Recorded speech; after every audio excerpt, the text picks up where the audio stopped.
owners, because even owners struggle with this, are recognizing the massive contextual shift that has occurred within our profession, which I believe strongly is a huge contributor to this epidemic of burnout.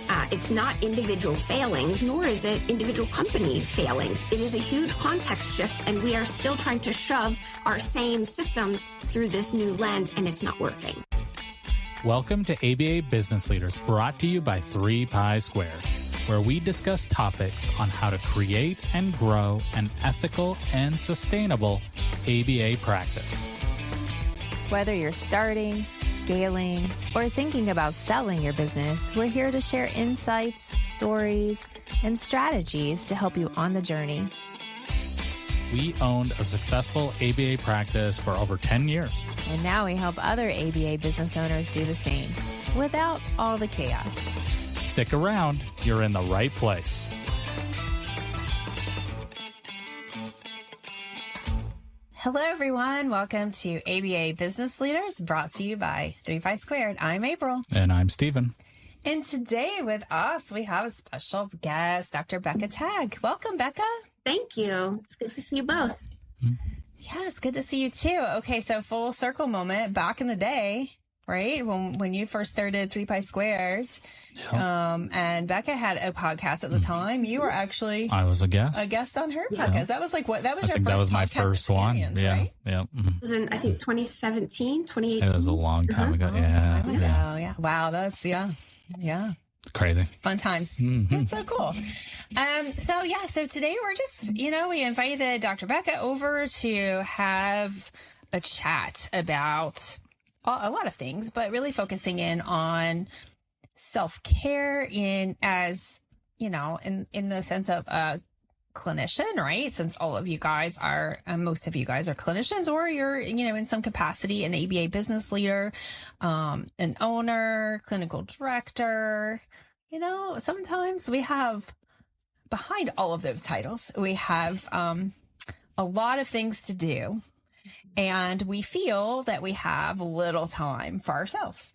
And back in February, I believe it was, it's something I think you do yearly, but you put out a self-care calendar. We do it twice a year, every February and every July, which we picked those based on data, as scientists. Right. We have no relationship with anyone else like we do with ourselves. And February with Valentine's Day,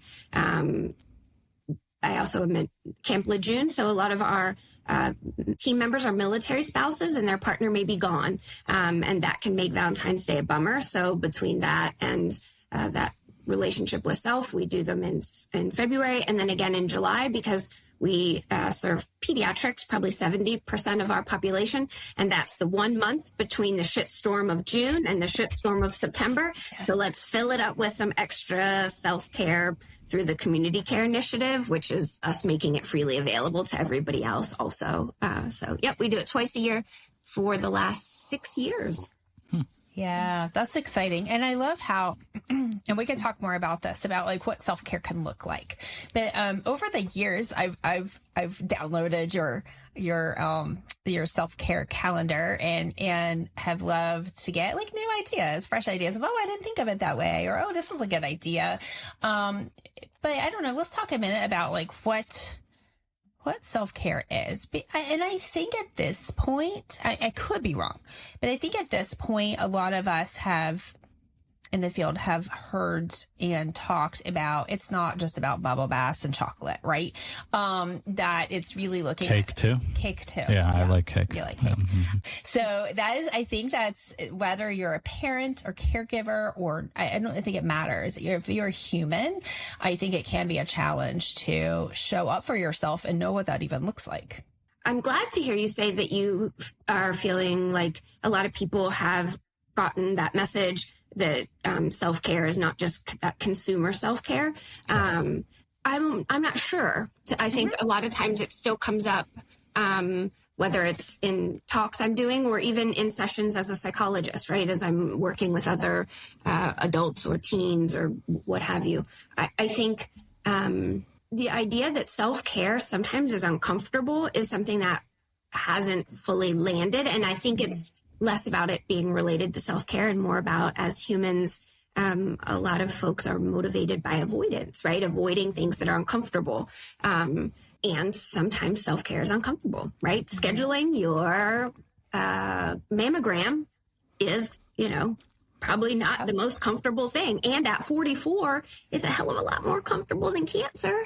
Yeah. You do it, and I mean, I'm being punchy, but sometimes when my phone rings and I see who's on the other end, self-care is hitting the red button. Frequently, it's a hard conversation, right? If I think about at work as an owner, it's having hard conversations. That is self-care. It's also community care. And I think that's important too. Self-care, since I started talking about it more, like around 2016, I think I have a complicated relationship with it maybe now. And I think it's that I feel like it's framed as an individual failing.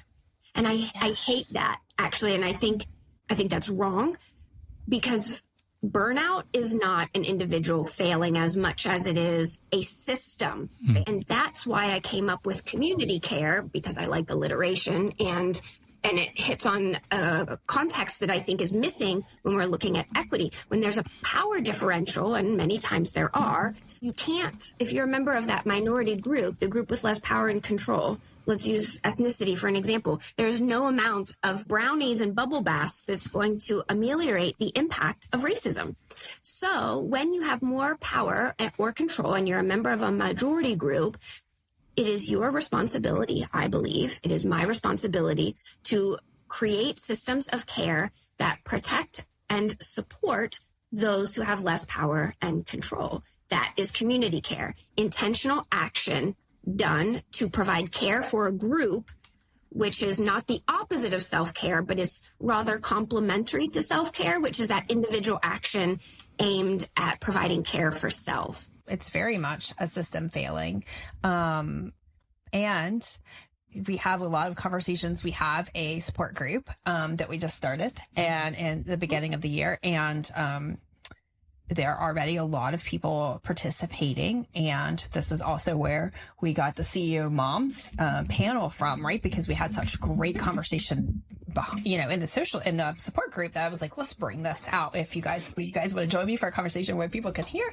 But our worth is tied so closely, like individual worth is tied so closely to these things, right? Like if we are feeling, if we're not able to be as productive yesterday as we were today, or if we're finding that we need to take a break today, but we didn't have to take a break tomorrow, or anything like that, then we're failing. It's tied to our worth. A lot of these people that we work with are, they are the change makers in their company, right? And so how I assume that there has to be some level of self-awareness to identify that my systems are broken, causing burnout or maybe mistrust, toxic behavior, right? Do you have a good way or a helpful way that people can step outside of that? Because again, you're going back to, I'm the failure because my system, right? So it's kind of this loop, you know what I mean? Yes. Does that make sense? I want to make sure that we're all on the same page. And because I think not being on the same page is where that, like, being a shit to yourself comes from, like, this must be my issue. So let's look at our profession specifically. And as I've said a million times now, I super appreciate Dr. Carr's use and separation of the profession from the field or the science, because they are not the same. I am talking about the profession as in BCBAs who are generally working in insurance-funded or educationally funded programs for kids with autism. And that is a profession separate from our field.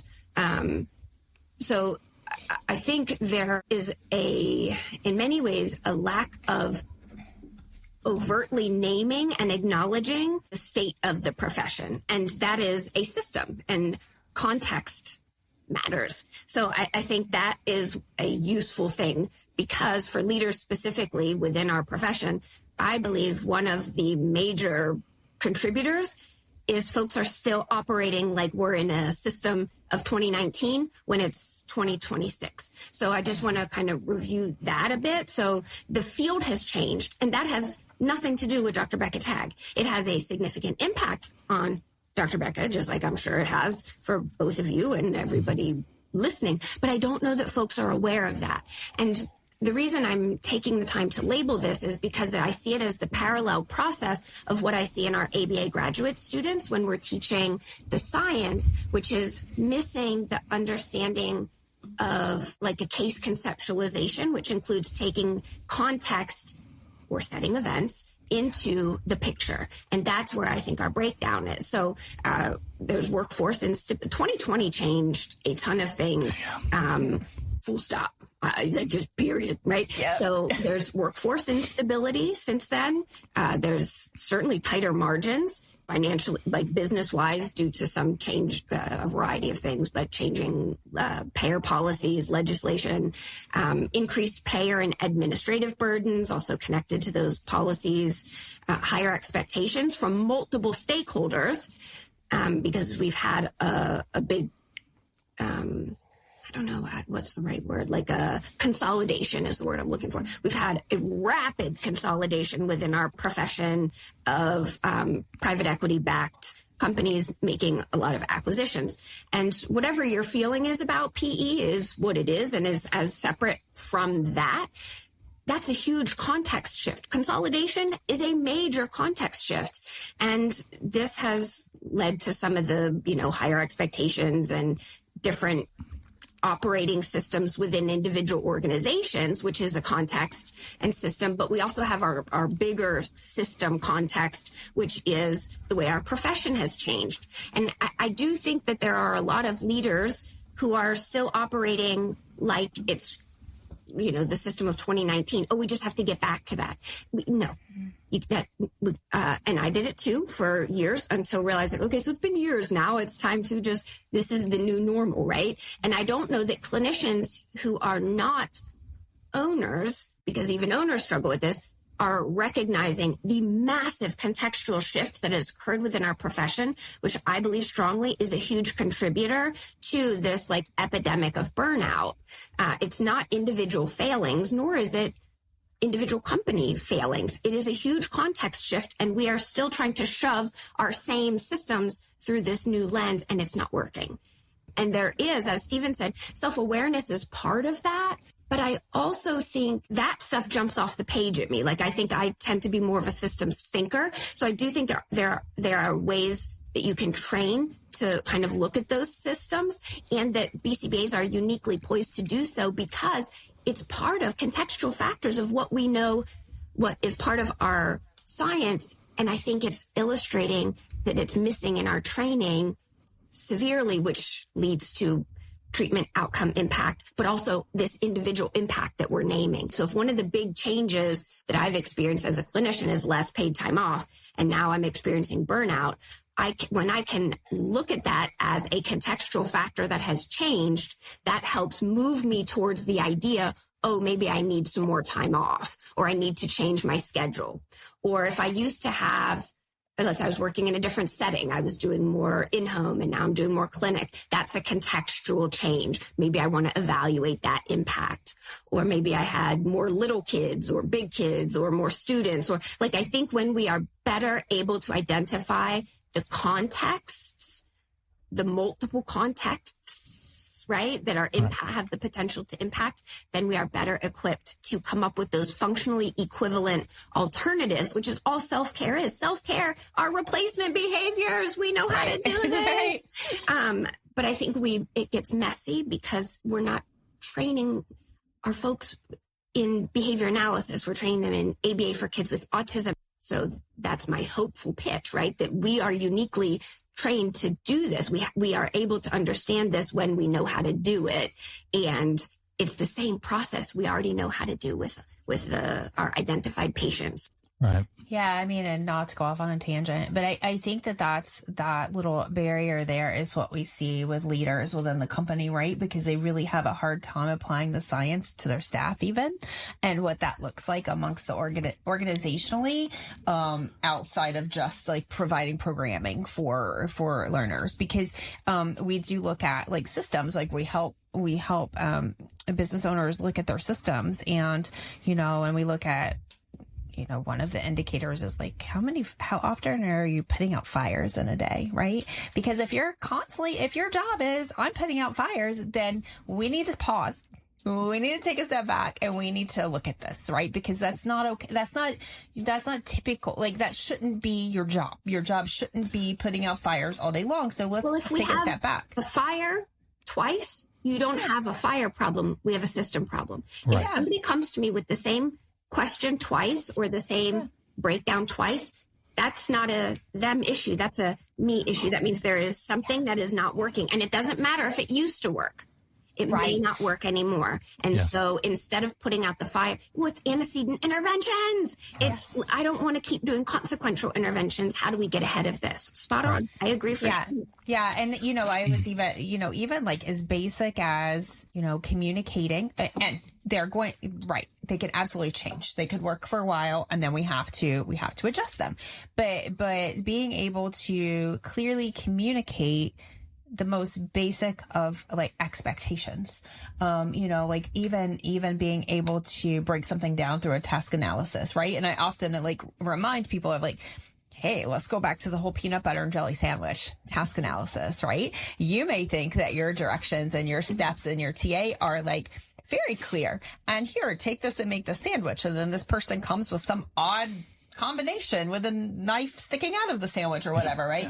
And then we're like, oh, well, that's not what I meant, right? And so really being able to apply that in the way of being able to clearly define the steps. But to do that, I think you have to also understand what you're wanting your outcome to be. And I think sometimes that could be a little challenging when you're finding yourself in a new skill set as working on the business side of things versus the clinical side of things. So I agree, but I think it's a slightly different, it's that multiple exemplar, the true mastery, but it's also that I think a lot of leaders, and I've experienced this, as well as other folks I do consulting with, where, and actually I don't know that I would have seen it if I hadn't noticed it in others. As a leader and an owner, I often forget that the system is supposed to benefit me too. There are many owners that exist in systems that depend on them, but do not benefit them. And that is a damn trap. And I think that is related to our context change in our profession, because it is a very different world. I own a practice, and I certainly cannot compete, nor do I want to compete with companies that are backed by billions. I'm also acutely aware that a lot of providers want to work for those companies because they can offer more than I can. The system does not benefit small business owners right now, period. So that also reflects in our specific profession. And that's another context I think as owners and leaders we want to be aware of, not in a maudlin way, like, oh, the sky's falling, but in a, hey, this shit's happening. Because of that, I need to be extra aware that this system needs to benefit me as well, or I need to exit the system. But I find that a lot of leaders, and that includes clinical, like BCBAs who are supervising, not just manager leaders. Mm-hmm. I think when you're in a supervisory position, a lot of times we are creating systems that depend on us, but are not designed for us or don't really benefit us. I mean, I saw the same thing in engineering, right? Like I had this old mentor and I would say, why didn't you write this down? And he said, well, then they wouldn't need me. And it's like, like that's a double-edged sword there, right? Like we're depending on you, right? So yeah, I totally get that, right? There is that like mentality of they need me. And there is like, sometimes it's fun putting out fires, right? You get a certain amount of, happiness from having that job, right? Yeah, like I'm a hero, right? Or and sometimes you see like something happen quick, right? So you get that quick reinforcement. You get that, oh, I did that thing. Yeah. And then, like you said, like the system itself. And, I've often said this, but the system that we're in, it seems to be a race to the bottom at this point, right? Like everything seems to be incentivized to have.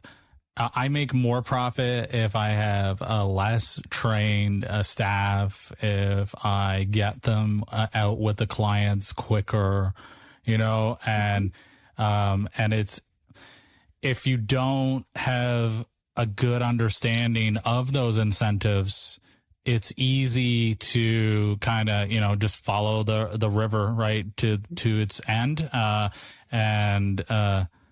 So it's really important to know what you're getting into so that you can course correct, because it's just, like I said, we work with a lot of companies. I'm sure that you have, right? Where I've heard this way too many times. I left the company because I felt uncomfortable doing what they were asking, or felt unethical.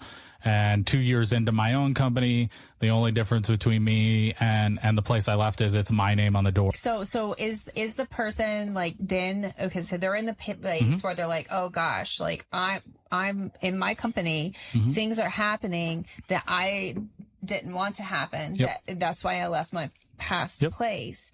Yet, how did I get here? Right. So understanding that middle part, and what that looks like and what that means and how to do it differently. What are the replacement behaviors? What are your intentions there? And what are you wanting it to happen? That kind of goes back to building your vision. Yes. But also there's not more acknowledging the context and contingency that we're in. Yes. Yeah. And maybe not having the awareness, right? Well, somebody else did it. So I guess I can do it. And so having a full understanding of what is out there causing maybe things that we don't want to happen. And the levers are kind of out of our control, right? To a certain extent. One of my other beefs with self-care is that if I hear about one more pizza party, or it's offensive, it's missing the point. It's hitting a rhinoceros with a dart. I think you slow down. It's the issues are way before that, and not acknowledging that it's a system problem. It's an ongoing issue, and I think some of that comes from we're not identifying all of the contributors. So in my mind, there are community care initiatives that have to be established. When we're talking about employment, it must be a psychologically safe workplace. It must be a physically safe workplace. I will be honest that some of these next ones are probably just my own, and they're not, for anybody else. But I believe that health insurance is a requirement, that if you have full-time employees, you must offer health insurance and you must offer PTO. People are going to get sick. They're going to be out. Financial stress. If I'm not acknowledging that as a contextual variable that will impact my employees' lives, I am kicking the can down the road to stress myself out, because they're going to get sick. They're going to get stressed about money, and that's going to become an issue, right? Same thing with healthcare. Not having some sort of discipline system that you actually use, right? So some of this community care is self-care for the owner, and it's things that are uncomfortable for leaders to do. So maybe we're avoiding them because we're avoiding discomfort. But it's always going to catch up to you. It's always you can kick the can down the road. The road will always come to an end at some point. And so the challenge becomes, when we're not acknowledging the context that we're in, the profession has changed. And so if I want to try to compete with a big box company, I have to remove benefits to increase salary to offer a commensurate salary. Then the person comes aboard, then they have no PTO and they're on one. They have no health insurance, they're on one, because I did something. I was not realistically looking at my system realistically. I was trying to make it fit something else. Does that make sense? I feel like a lot of the self-care and the community care takes care of the owner. It does. Because when your folks are healthy and well, and able to do their, they've got technology that works, HIPAA compliant platforms, time off, they've got way to access their job aids, they're getting adequate supervision, they're getting adequate training. Like a lot of those owner leader challenges don't happen in the same way. And so when I think of self-care, I know people say you can't pour from an empty cup, which I also hate that, because we should not be pouring out of our own cup. Think about a wedding, or anytime there's like a tower of champagne glasses, you pour in the top and it overflows. That's what self-care is. It's not dumping out of me into you. I can only serve from my overflow. So to create overflow is a system that's creating an environment where people's needs are met. And then that creates the overflow. So I think our understanding of self-care is still fundamentally flawed. It's not taking from me to pour into you. Otherwise, then I'm just waiting for someone to pour into me. I've taken away my own autonomy. It's about, I need to be so full that I can feed others from my overflow. One of the things that we had a conversation within the support group of BCBA, like ABA business leaders, right? And not just women either. All people within this group who were contributing to this conversation. Owners saying that they feel guilty going out for a coffee if it's not work related. They feel guilty not being part of the 9 to 5. In our profession, I think a lot of owners are women, and the reason I label that is there are different, we're socialized differently. And what I'm going to describe next is a trap that has happened to me on more than one occasion. It will again, and may come up in your group, which, because you mentioned the moms, I am not their mom. My job is not to take care of them. Full stop. I want to provide systems that they can access that provide care should they choose to opt in. I am not there to take care of them, and that's different. And I that may sound like semantics, but for me, there's a big difference, because what you described when you were talking about that martyred owner is what I hear from my maternal mental health, my clients that I see for therapy, who are oftentimes moms, where we've got revenge bedtime procrastination. We're staying up because we don't have any minutes to ourselves. I'm barely eating. I feel unseen, and I'm resentful about that. Family, it's why it is a huge red flag to me when I hear folks talk about their work family. That's not the same. Because a family, by definition, is non-contingent. There is nothing you do. I always show up for you. We are together till the end. It's blood thicker than water. Work ain't like that. By definition, as an employee, it is a contingent relationship. It is, you have got to do you have to do certain things and I have to do things. That's not a family, but language matters. And so when we keep using this language of family, I become mom. You're the dysfunctional cousin. This is my abusive dad. And no wonder we're all friggin' burned out. Yeah, I mean, that totally makes sense to me. And so I guess that's my main question is, if you're stuck in that loop, we can share, hey, we've been there.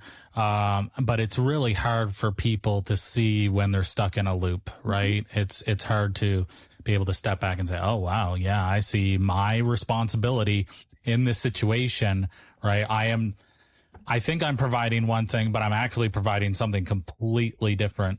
It's not helpful to anyone. It's not helpful to my staff. They don't have the independence that they should have, that would be beneficial to my clients. I don't have the resources available to mentor these people or, put out those fires or micromanage them to death. So like, is there like a book that they could read, a video they could watch, or a talk they could to try and kind of step back and see that? A framework would be starting with listing out all of the things they're doing. What are all of your jobs? And that means from picking up supplies to the hiring, firing, sessions, billing, whatever, every single task, and look at it. Because that's the other thing. There's creep happening, right? Where like all of a sudden I did this once and now it's mine. 6 years later, I'm still the one doing it. Like, what the Yep. Yes. And put that on paper. And then I think there's an important categorization. What are the things that only you can do as the owner? And that's important because there are some things that only the owner can do. Of course. Highlight those, right? So those aren't going anywhere unless you hate them. And in which case, then maybe if most of your list is highlighted and you hate all of that, maybe an owner has run its course for you. And that's okay too. You get to decide. Then it's looking at, I think this is related to what April had said about where people feel like they can't step away. Part of that problem is they've created a system where they don't see themselves as different. And I'm the one working at 11 o'clock at night and on Sundays. So I don't have to be there 8 to 5 necessarily. Like my schedule is different because I have to do different. And that can't mean that if I'm working at 11 on Sunday, that I'm still expecting myself to do 8 to 5 Monday through Friday. So it's rigidity, right? It's that, and that often comes from a lack of understanding, because when you don't know, you tighten up on everything because you don't know what you can let go, because you don't know what the actual levers are. So get everything that you're doing on paper. Highlight the ones that have to stay with you. I'm a big fan of, and I do this at least quarterly, but more often if I notice shit's weird, is a time study. And it's intensive and effortful and invaluable. So you're only going to do it for a week. And I'm happy to share a template that I use, but it's every 15 minutes. It's just in an Excel sheet. Every 15 minutes, you write down everything you did in that 15 minutes. And I mean, whether you went pee, whether you scrolled for 30 seconds on social media, because what you're got to find, what we'll find is the patterns, because we're analysts, so we can do that. Yes. And so you can start to see, where am I leaking time that I didn't even realize it? And then, does it need to stay that way? How can I change it? Do I want to change it? Do I not? But it gives you data, because without the data, we're talking about what I call cardiac assessments. I feel like I'm working too much. Well, okay. Are you working too much, or did you have a bad morning? And so now everything feels like the pits, because that's normal, but that's not what we're making that's not what we're making decisions on for our little learners. And so we shouldn't do it for us either. So get a good solid time study, and what patterns are jumping out at you. And based on that, what do we want to do differently? Some common things that either I've done or that I've seen other folks get stuck doing is those little tasks. I think of tasks as like in values, like a penny task, a quarter task, a dollar task. And I have been suffocated under penny tasks because they're easy to do. So I'm just like, oh, I'll quickly do it. Yes. But 100 pennies is still $1. Yes. It's just a lot heavier. It's a lot heavier. If you're finding a lot of these penny tasks or quarter tasks, where else can they live? Is it hiring somebody? Are you doing more work that is supposed to be somebody else's, which PS, then that creates a anxiety around this is somebody else's, but do I actually have to do it because what we say doesn't match what we do, and that type of thing, which is a whole other system problem. Yes. I think it's critical for leaders to have uninterrupted time, period. And to get that, you have to really train your folks on what is an emergency, a true emergency, and what is urgent and what is uncomfortable. But you can do hard things. I believe in you. I will get back to you. You know what I mean? That's because we jump into save or fix. And just like with our little learners, that creates prompt dependency. So we are creating the exact same errors that we do when we are poor clinicians with our little learners. I call them our big learners. My employees, I call my big learners, because I am teaching them and they are vulnerable, like they have less power than me. And so that language helps that stay in the front of my mind. It's always a parallel process. What I do with my big learners should be exactly what I want them doing with our little learners, and what I'm doing with our little learners. And so it's inconsistency is what leads to this burnout and stress. And that's why there's more anxiety, because the opposite of anxiety is not calm. It's safety and security and certainty. So if we have more of that, that is, I think, the biggest community care hack for our world, maybe. This is a big part of my day of what I coach business leaders through, right? And I do it myself too. So it's really super exciting to hear someone else bring these points together. And I'm just like, yes. We have not left behavior analysis. No. And so even in my own personal life, I was we had a death in the family. We were all sick. So it was like the 6 weeks of time where just like survival mode, right? Mm-hmm. And so then transitioning back to real life after survival mode, it can be rocky sometimes, right? And so that first week back, I found myself like back into some old rhythms and routine, like some old behavior. I was like, what is wrong with me? Why can't I blank? Blah, blah, blah, blah, and then I was like, oh, hold on a minute. So I did a time audit for myself. I just did a 3-day time audit because for that, in that moment, that's all I needed. And then also in all of that, some life changes had shifted. I needed to start focusing my afternoons more directly on my child and not multitask work and child. Like there were some things that had moved around. So then I recognized just very simply, the first pattern was, oh, I've got about 20 and sandwich generation going to in-laws, doctor's appointments, which can sometimes take a full day up, you know? I was like, oh, I have about 20 dedicated work hours a week. And I'm thinking I have like a 40-hour 9 to 5. I was like, okay, all right, okay. I can do something with this. I can go back and figure out, reacquaint myself with where I want and need to spend my time and what that looks like. All right. So like, here's my theory, and you can tell me I'm crazy. Okay. So like a lot of what BCBAs are doing is they're reducing the bad behaviors, right? And I'm not a ABA therapist or a BCBA, so I can say the bad words, right? And I've said it a couple times, but they're almost like beating the no out of kids, right? Like the compliance thing, they have to be compliant. They can't say no. And I'm wondering if spending 25 years doing that does the same thing for your staff, right? Oh, they're doing this, they're saying bad things. I have to stop this immediately.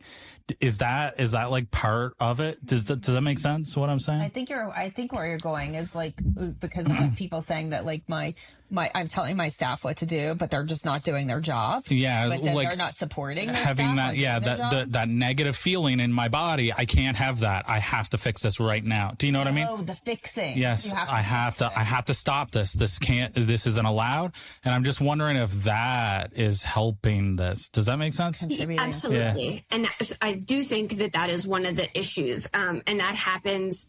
And that's, again, a parallel issue because our big learners do that in session with kids. They're giving in to the kids because a good session is one where no one's upset because that's comfortable. And that's hugely problematic, right? And again, look, it's what's good for the goose is good for the gander. We are doing the same thing. So as an adult, if one of my employees is upset and I'm worried about retaining talent because I'm a small fish in a pond, or I don't have the bandwidth to think about hiring somebody else, or maybe I am not that far in my own healing journey, because I am a huge believer in how the way you do anything is how you do everything. You don't know what you don't know.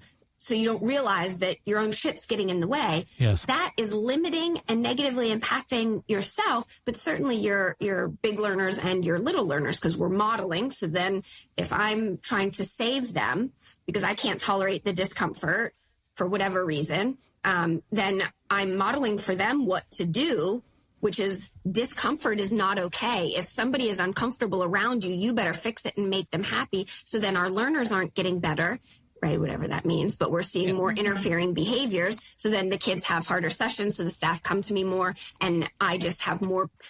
In that way, and I have struggled with this because I am a good emotional regulator. So the staff were coming to me. It was less about answers, because I kept saying, I know y'all know this. What's happening? It was that I was co-regulating them, that we had not moved from co-regulation to regulation. And part of that is one of my own personal challenges. So as I'm a psychologist, so certainly I learned it. But as a person who's neurodivergent, I have struggled with this my whole life because I am very direct. I can say the same thing to you in person and in email. And in email, people have said, gosh, Dr. Becca, you're so aggressive. First off, if I was aggressive, I now know, okay, right. All right, we are different, and that's fine. But I'm just being direct, and it's because I care about you and I want you to understand. So as Dr. Brene Brown says, clear is kind, unclear is unkind. I communicate very directly and clearly, which people don't always like, especially from a woman. And I'm 100 pounds on a good day, so they definitely don't like it from a small woman. And in person, though, I'm constantly co-regulating the other person. It's why interaction with people, I love it. Obviously, it's my special interest. I went to grade friggin' 27 for it, but it's also something that's really confusing for me. And what I've learned is I have to co-regulate us in this conversation to keep myself safe. because my direct communication style, people don't always like. So I have to be constantly co-regulating us. And so I didn't realize I was doing it because I've always done it, and it's served me well in some settings, but not others. So yes to all of that, and it can change. Yeah, I know. I don't know, do you want to speak to the part of what we do is kind of help screen people who come to us and say, I want to start my own business, right? We've spoken, we've done some public speaking, and we've had many podcasts on, even just looking at red flags and looking at what you need to know before you start. Yeah. And that is probably the biggest concern that we have with owners, and that we try our best to help to talk to people about that. And we've had people who came and then they started working through some of our courses, or they've had conversations with us, and then they back up and they realize, oh, I did not realize how much work this was. I had no idea what the job description of this owner is, and how, when we talk to people about, do you enjoy being a BCBA? Do you enjoy working, especially in this model, right? Do you enjoy, the early intervention, the getting down the floor with the kids, and, whatever. Do you enjoy the behavior analytic work of working with these little learners, as you went to school for, right? Yes. and you're going to see less and less of that, and there are going to be a lot of new skills that you have to learn. We had a conversation, I don't know, it's been a little while now. We've had multiple conversations about self-awareness and just understanding what your strengths and weaknesses are, and in your ability, even looking at co-regulation, and even being able to feel into your body, even be able to label your own internal state, right? And understand. I mean, I don't even know what to call it. Well, it's called interoception. There actually is a name for it. It's the system. And that's part of, again, it's the parallel process. We have clinicians who do not know that they don't know everything. That's really the problem, right? And that's why I don't think it's about self-awareness. I mean, yes, in some ways, but it's more of a community issue where I'm not seeing healthy philosophic doubt. I'm not seeing this. I went to grade 27 because the only thing I learned each year was the more I learn, the more I don't know. I don't know. And we don't have that. And so that, I shouldn't say for everyone, but there is less of that significantly now. And that means that we have less people who are curious. And if I'm less curious about why, then I'm not collecting my time sampling data. I'm not, it's the offensive part to me is, on what planet do you think this is easy? Because if you think just you're going to open a business, that means that you're thinking that I'm not doing a whole lot. If you work with me and you're like, oh, I'm going to quit Dr. Becca's and I'm going to go open my own place. Look, I love that for you if you want to do it. But to do it because you think it looks easy, or you think it's good, that I'm just not very good at it, and that's why it's hard, or something like that. We're really missing, I call it the noble intention, which comes from family therapy, functional family therapy. And it's this idea that everybody's doing the best they can with what they've got, even the behavior you don't want to see more of. And that acknowledges that there are, again, contextual factors at play that we don't see in other people's behavior, that it doesn't make it okay, but it may make it understandable. And missing all of these contexts, it's there's all of these things that are invisible. Yeah, I think it's not just about awareness, but it's when you get the 4 letters behind your name, BCBA, or it doesn't mean that then you know everything there is to know about being a BCBA. It doesn't know that you know everything about providing early intervention for a kid with autism. It doesn't know that you automatically have all the skill sets to open a business. It's just a starting point. It's a starting point. Yes. And I have a talk that's called The End is Just the Beginning. But let's play this system out. So you pass the exam, you have the 4 letters. Their next, because this is not BCBA's fault either. This all goes together. The next experience for them is being inundated by recruiters offering them $100K plus salaries without formal mentorship and without being good at their job that we know of yet, right? Because they've not done a competency-based interview. They're brand new. So even if you're the best brand new BCBA, you're still brand new. So they're getting feedback from the world that gives them this message that we're saying we don't like, right? Which is that you don't have more to learn. You have arrived and you deserve to work as few hours as possible and to make maximum money, and you don't even have to be on site.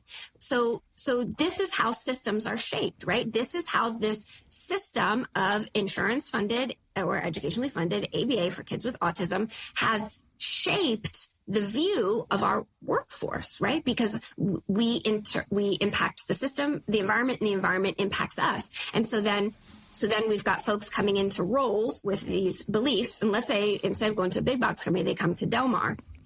Because this happens. They're mad. They are, I am not a great fit for a lot of our current folks because we have performance standards in place. Everything is competency based to earn additional money. You do have a cap on your salary because I can't not the salary, it's hours. I don't want you working 100 hours a week. And community care is me making sure you don't work 100 hours a week. But because I also only pay you what you're truly generating, then I'm limiting that. Or our BCBAs do direct work, especially early BCBAs, because 1 hour of 97153 is an hour of 97153. There's no outside work. When you're new, an hour of 97155 or 56 is easily an hour to an hour and a half of unbillable or like not acknowledged work. So if I'm having you only supervise and you're hitting your 25 hours per week, but it's all super, 5.5 or 5.6, you are likely working 100 hours a week. I set you up to burn out. And because I didn't label the impact of the system or that process policy, you don't understand why. And because of the system of our field or of our profession, what happens in interviews a lot is now it's the first thing I bring up, which is, our BCBAs do direct. How does that feel for you? 9.5 out of 10, they say, I don't do RBT work. And I say, I want to pause. It's not RBT work. It's direct work. I've been a BCBA since 2009. I've always done direct. I do direct now. It's an important part of patient care. I like the kids. It's also reinforcing PS. But so I think if we're not aligned on this piece, we probably are going to be misaligned on other things, because I'm also going to want you to help clean, and I'm going to want you to fill in, and I'm going to want you to change the toilet paper if it needs changed. So these beliefs have come from the environment, like our system. And I think that this all contributes, right? So then they're in this situation where the clinician believes that from day one, I should be able to make 100K plus from home, only doing X, Y, and Z, and you better not tell me any corrections on how I'm doing what I'm doing. We've created the monster. We're seeing folks who are saying, I've been at a couple different places and I keep burning out. What's the pattern in these different places? Or hopefully people are doing that. I'm also seeing folks leaving the field, which is sad, but I burnt out in a previous job and career, and that's how I sort of arrived here. So I understand how that happens. I think it's when you can look at what you're doing in that, what's contributing, right? What are contributing to my stress or behavior, like we can really work to tease out what are the functional relationships. How is this happening? And then that helps us to make choices. The problem is and will be competing contingencies. So folks love when I describe what we do at Del Mar. They're like, I'm in. And then I say, here's what our pay is. And they're like, oh, that's a lot less than what such and such is offering me. I'm seeing more BCBA direct companies. I mean, we've moved to that in a lot of ways. So BCBA is identifying that one of the things burning them out is this constant churn of new RBTs. And that's not an RBT issue, right? I mean, there's the same system we just went through applies to. Like, people are starting to identify this and are starting to say, you know what, I'll take less income in my salary in order to have this, which tells me people are starting to notice the contributors. We're seeing it more, not in the beginning of the process, but, oh no, like, here we are, there's a problem. How do we fix this, right? Yeah, I mean, I don't know. A couple months ago, I had an owner come to me and say, how do I fix this? I had a BCBA that got a job offer $150 an hour. Yeah, that's true. I was like, what? there's no way you can fix that, right? Like that's unfixable. That's not yours to fix. No. That's the important part. When we care so much about our profession and what we do, especially as an owner, right? You've given your blood, sweat, tears, and time. It feels like it's yours to fix, but it's not. I think of employees as I'm leasing them. No one's going to stay with me forever. They're going to leave, partially because I live in a military town. So I actually have an entirely new census, kids and staff, every 2.5 years. As a business. And it's always been that way. And my first partner was a Marine who died. And this is the population I choose to support. It's a value. So I knew that going into it, it was going to be hard, that was going to be something. So I had to expect that. Part of our system, our professional system, is that when everywhere is hiring and you can get a job anywhere, it makes it right. It reinforces the job changing, which led to the retraining of RBTs, which leads to the BCB, right? This all connects. Plus, when there's so much variability, people can go to different places, and we're not uniformly even applying the science. So even if I understand DRO with April, and then I go to Stephen and he's doing it differently, right? It's this variability, the inconsistency across our field is really what's biting us in the behind over and over again. So I have two direct, I could talk to you forever, but so there is like this underlying truth that I get to with almost all business owners. And the truth is, if I don't do it, nobody else will. And I mean, kinda, right? Like, you are ultimately responsible for this thing that you've created. And so that seems to be a really hard thing to give up, right? I can't give up billing because if I don't do it, somebody else is going to do it wrong. Or if I don't do the hiring, I'm not going to be able to do it. Do you know what I mean?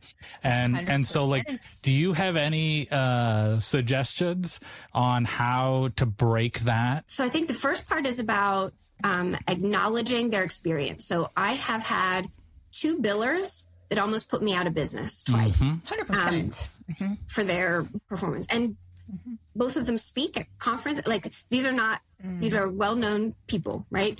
And I think, and the reason I say that is because we have to combat thought. It's about reality testing. So you telling me that that's not true, I don't hear anything else you say, because that actually is true and was my experience. Right. Yeah. So I think it's important if that actually happened to the person, then we want to say, yes, I see why you feel that way. Here, that did happen. Here are your choices. You're either going to continue to do billing then, or you're going to come up with ways to find an increased likelihood that the next person doesn't do that. But if you're choosing to continue to do billing, then you have to start saying it that way. I'm choosing to continue to do billing, because that is a choice. Right.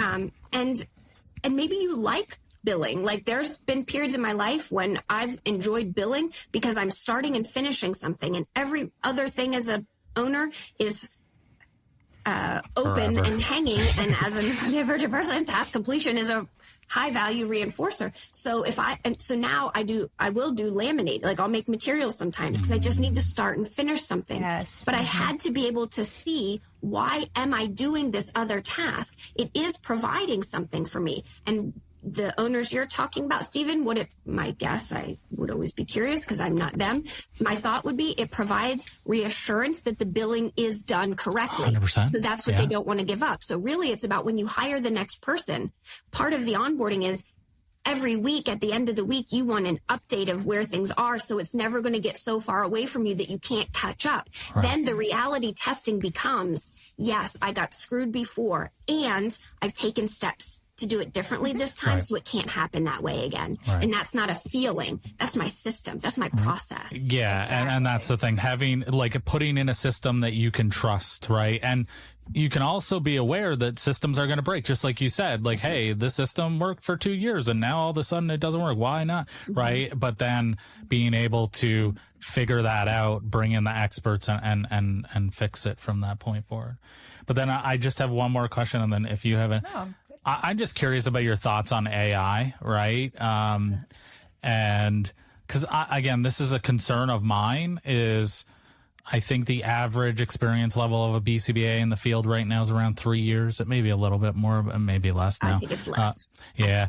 And so you're putting in their hands the entire knowledge of ABA, right? And maybe they haven't earned it yet, right? And so, like, you know, you were saying before, right? Like we're giving these $100K, $120K, $150 an hour salaries to brand new BCBAs, but then they have ChatGPT in their pocket and they're able to look these answers up and do these things that is 100% outside of their scope. Not have the discretion to know if they're correct, right? Yeah. And so I just curious. So I don't pay people $150 an hour, and I don't start them at $150K a year.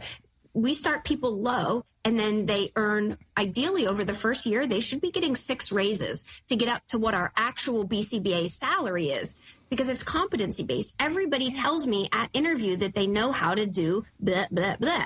And I have consistently seen, maybe you know it at the level that you think is adequate. That is not near my up in the ethers expectations, but like some expectations that I've worked to realistically, define. I can't give it. I'm not, you remember cash on delivery, CODs? I don't know how old you guys are. I'm 44. So CODs were a thing. It was like, you can pay for this or cash on delivery. People were out here fronting, like selling drugs. Like, I'm going to front you this washer dryer. I'm going to front you this ounce of marijuana, right? Whatever it is. And then I'm going to expect you to bring the money back. We can't do that anymore. We just can't operate that way anymore. So I need to see you demonstrate these things, and then I can give you more. Sure. Otherwise, I'm constantly pulling the reins back. Like I had told you when I sort of had to let 2/3 of this, or chose to let 2/3 of the staff go, because it was such a big shift that I think that's part of this system. So if we aren't just giving people stuff non-contingently, which we know does not change behavior, then we wouldn't have quite as much of the reliance on AI, because I think folks use that to close the gap between what they know and what you expect them to know. Yes. I want to close that gap, because I can make sure you get it, accurately, concretely, and, in the ways that I think you need. But I'm also sending you the message then, you're not independent. Like, I care about you. You're important. You're exactly where you're supposed to be. You still have stuff to learn. Yes. And I'm actively teaching that to you as part of our mentorship program, which is, every report gets reviewed, every, programming stuff gets reviewed. And so when there's adequate human support, you don't need this AI support that I think is being used as a shortcut, which is okay for some stuff, but we're talking about humans. This is another child. So I picked psychology because I experienced trauma, more than one early on, and most of it was not intentional. It was well-informed clinicians providing me care at a residential treatment facility that was abuse. And it's impact over intent. I don't care that you don't think you're not intending to hurt anyone using ChatGPT. You are doing harm by having a position that you don't know the job, how to do what's being asked of you. And I'm not saying that's your fault 100% of the time. I am saying it is 100% each of our responsibility to not do harm. And so if you're being asked to do stuff you don't know how to do, it might mean it's not a great fit position. And then we want you to ask for help. But then we're kind of back to this, but then you're going to have to take a pay cut, and you're going to have to, and you're going to get feedback that maybe you don't know everything yet. And all of these things are uncomfortable. And so how do we tolerate the discomfort? And I want to switch back really quick to the AI conversation about like skill set, skill deficits and whatnot, but also time and like you got to get it out, got to get it faster. Oh, okay. So these treatment plans are taking you 15 hours to complete. These assessments are taking you 15 hours. Well, I need you to get it done in 3, or you can only bill for X amount of hours, right? Yes. And so, but go upstream. That means the issue started systemically in our field work, which is that people are signing off on hours without making sure that folks are getting to fluency and competency. Absolutely. This is our profession doing it to ourselves again. But it's also the system because of the financial piece of it too, right? Because that's one of my big soapboxes is like, you have to train your staff. you have to support your staff. And then talking about what that looks like, which means that you're going to need to have the money in your business to provide said training, because it's not all billable. You're not, like, you're barely going to hit the surface providing the training and the support within those billables. Right. I mean, I'm not saying you can't, but you're very limited, right? So it's also like just kind of feeding that whole mentality of you got to get it done quicker, you got to get it done quicker, you got to get more done. And it's okay. Like, if you don't know how to do it, just get it done the best you can. I mean, I reviewed many treatment plans where, it's like across multiple, I'm going to be careful here, but like across multiple learners, I was like, hold on a minute. Did I just read this treatment plan? Oh, no, the name's different. Mm-hmm. Sure. And then really question, right? Had a lot of questions of like, why are these two treatment plans almost identical? I'm pretty sure that there's a lot of differences in these two humans, right? Sure. So, and that's a whole nother story, but that's still part of our upstream system, right? I took a job where I have too big of a caseload because I have all this 5.5 and 5.6. So I have to write these reports that still take me 15 hours because no one made sure that I knew that before, because I was getting feedback. I was getting no feedback, which I interpreted to mean I was doing a good job, when in reality, somebody just wasn't actually reviewing it. And now you're giving me competing information saying it's not good. Well, you're the problem because confirmation bias is a real thing. You know what I mean? Like, it's understandable, all these cognitive traps.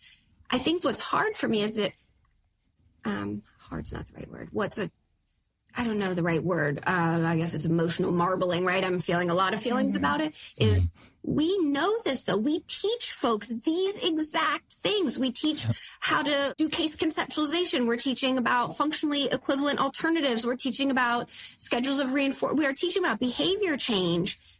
And the things that we're doing are actively contributing to the exact things we don't want to see. I think and it's not a BCBA fault or a PE fault or an owner fault or it all is this constellation that comes together. But when everyone continues to do the same thing, it's not going to change. But we are uniquely trained to be able to break these complex behavior chains down into the contributors. Yeah. And I think, I hope that it goes that way, right? I hope that people are more open but my concern about AI is that it's just going to, it's like programmers, right? Well, we used to need 20 programmers to do this, and now I need 2. And so all it's done is eliminate human jobs, and it's increased the productivity. So it used to take you 10 hours to do a treatment plan. Well, now I expect you to do 17 in that same amount of time. And so it's if we're relying, and then the incentive structure, right? Because all of these practice management softwares are adding AI, which I think in certain scenarios it is helpful. It could be a tool when you but when I put my tinfoil hat on, right? If their AI system is helping the BCBA come up with the amount of hours that is required for this child, every incentive for them is to say, well, you know what? If we program the AI this way, we can get them to do 10% more hours. And that means we make up on the back end, we make more revenue because now every one of our BCBAs within our system is increasing their hours. So, and because of the lack of experience and the increased push for billables, it's like, okay, I guess that makes sense to me, right? And there's no pushback because we don't know it. We're seeing the change that we're seeing, these OIG reports. We have handed the payers the data that they are now using to decrease benefits, to cut benefits, to reduce any telehealth service provision. And similar has happened in behavioral health, traditional talk, like psychotherapy, with programs like Headspace and the text stuff, because people used AI and did not see a difference between what humans did and, what the AI did, or humans were using so much AI, however this came to be, that then reimbursement rates tanked because why would I pay you more when a computer can do it? And we're living it in behavior analysis. And we've contributed, we've contributed. So I think you're right. And we're seeing that shift. TRICARE was one of the first or DHA to cover ABA for kids with autism in the early 2000s. And so what we've seen over the years is that what TRICARE, everybody was villainizing TRICARE, and it's, look, are they a challenge? Sure. But I understand why. And others are going to start doing it too. And TRICARE has gotten more and more restrictive. And we're seeing, just yesterday, there was a vote in North Carolina about our Medicaid that is going to be a significant change. And it did go through. And that's exactly right. We are going to see, I've been telling folks, there's going to be a lot of people with 4 letters after their name and no job, unfortunately. And I don't mean that in a funny way. It's actually very sad, because I think our science is powerful and we can do a lot of good, and God knows there's a lot of need out there. But I don't know that we're equipped to use it yet in the way that is the full power of what we could do. And I agree with you that we're going to start seeing much more automated systems, specifically for the BCBA. Because let's be clear about whose role is not going to be done by AI. It's not going to be the technician. So the 97153, the direct work, is not what's going to be taken over by AI. Right. It's going to be me, who's sitting next to the RBT, or who's doing parent training. It's going to be recorded parent modules. That's significantly less expensive, and that's now a missed CPT code, right? A missed opportunity for me. It's going to be report 97151. Maybe they'll put the kids in front of a computer, and that'll, like, people are going to, I'm going to say it anyway. So I disable the AI on all of our EHRs and practice management and data collection. And I do not permit using the report functions. Professional writing is I am vehemently that. Professional writing is part of communication. Communication skills are critical for your success as a human, because we are humaning with other humans. If I can't let you not develop that skill. There's research now, right, that's showing that potentially, it decreases your IQ. Oh, no, potentially, yes. The more you use ChatGPT, the lower your IQ is. And it makes perfect sense, because I know you're not using a skill. I had to stop using ChatGPT for emails, because I'm just being, I would forget I even wrote it. I would be like, I didn't write it. Well, yeah, you're right. Right. I didn't write it. Yeah. And so I didn't even remember sending that email. So it obviously, yeah. I mean, I know that there could be some things that it's potentially good at. I don't think we have a choice, right? It's almost like Google, right? Like it's here, right? Yeah, we get to decide, right? So I get to decide how it's used in my organization. For some people, that's enough for them to say, no, that's right.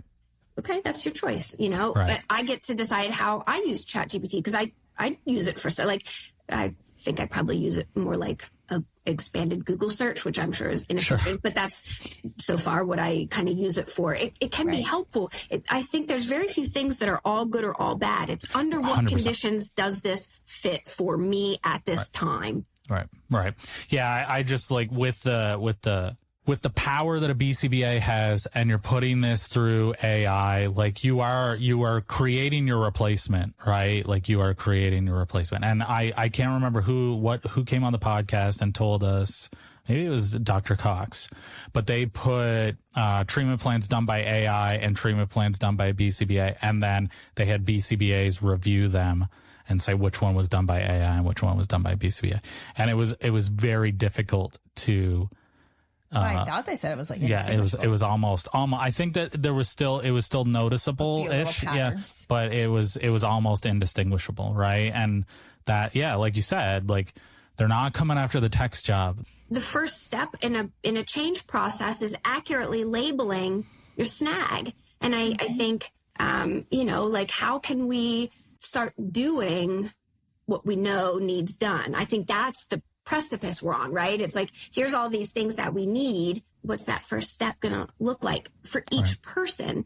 And that will have an impact on the profession, because the profession is made up of humans. So as humans change, the profession changes, and we each get to be a contributor to whether that goes in the way that we feel good about or in a way that we don't feel good about, because we all have power in the now. That's that mindfulness, right? How things were yesterday doesn't exist, neither does tomorrow. So thinking about spending our time here in our head in those time zones isn't helpful.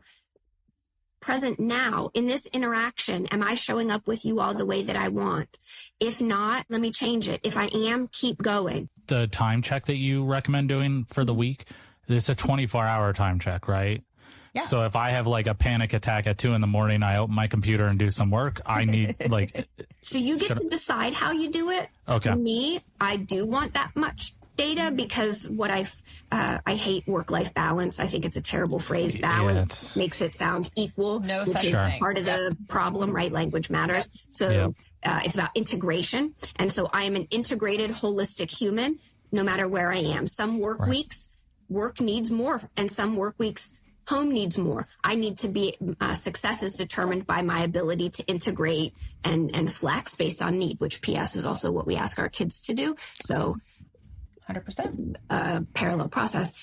But when I'm doing that, I want all the data, because when stuff doesn't get done during the workday and it's a work task, it doesn't disappear. I do it at home. So really, what is my work day? How much am I working? To include how often am I checking emails when I'm outside of work? For me, that actually was something I was doing a lot. And it's because I think, like the owner you mentioned, it was giving me reassurance that things were okay. Yes. When there were no emails in there, but then I felt tethered to my email. So I do batching. I check it once in the evening, and that's it. And it's much easier to do because I've learned how to reassure myself, right? So I would say do all the data, do all the time, just so that if you're going to do something, do it the whole way. But I also acknowledge that when someone's feeling really burned out, what they're saying is, I can't do one more thing. Another thing. And so don't let the 2:00 panic attack stop you from doing the time study, because that's too much. So get in where you can, start where you can. If you can do it for a day, that will be a good start, and it might build momentum. But again, that's that burnout, and that's that self-care piece, right? When people say they're burned out and we say, well, you need to take a day off, you need a vacation, you need to get more sleep. Well, now we've just victim blame, or not the victim, but we've just blamed, you didn't do something when it's a systemic breakdown. Yeah, you need to do more, right? Essentially, and it sucks.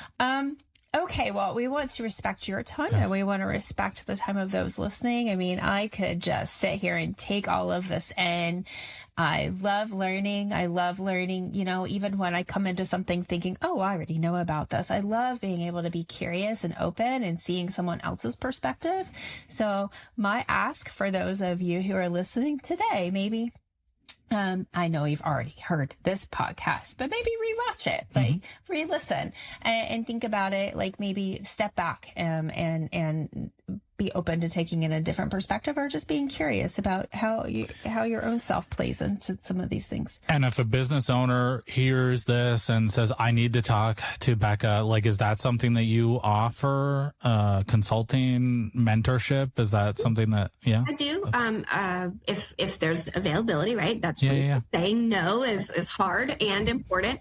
Open about what I believe that's part of my self-care. And so it allows people to opt in or out as early as possible, and I'm okay with both. So I don't always have the capacity for an ongoing relationship, but it is something that I do a good bit of, and I enjoy, because I've been there. It's hard. It's hard. Yeah.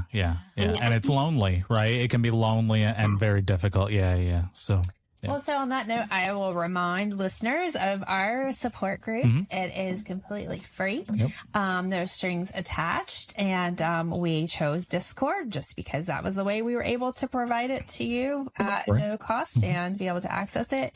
And so if you are interested in joining that support group, just the link is in the show notes, and you can go. You'll fill out a little not application, a little form. Survey, a form or something. And then our amazing coordinator, Melanie, will reach out to you and help you to get that all set up. And then, like I mentioned earlier, if you have any comments, questions, stories, if you disagree with us, anything that you want to chat with us about, just call the podcast hotline, and that number is also in the show notes. And then we'll also link how you can reach Dr. Becca Tagg. We'll put all of that in there as well. So thank you so much, truly, for spending time with us today. I really appreciate it.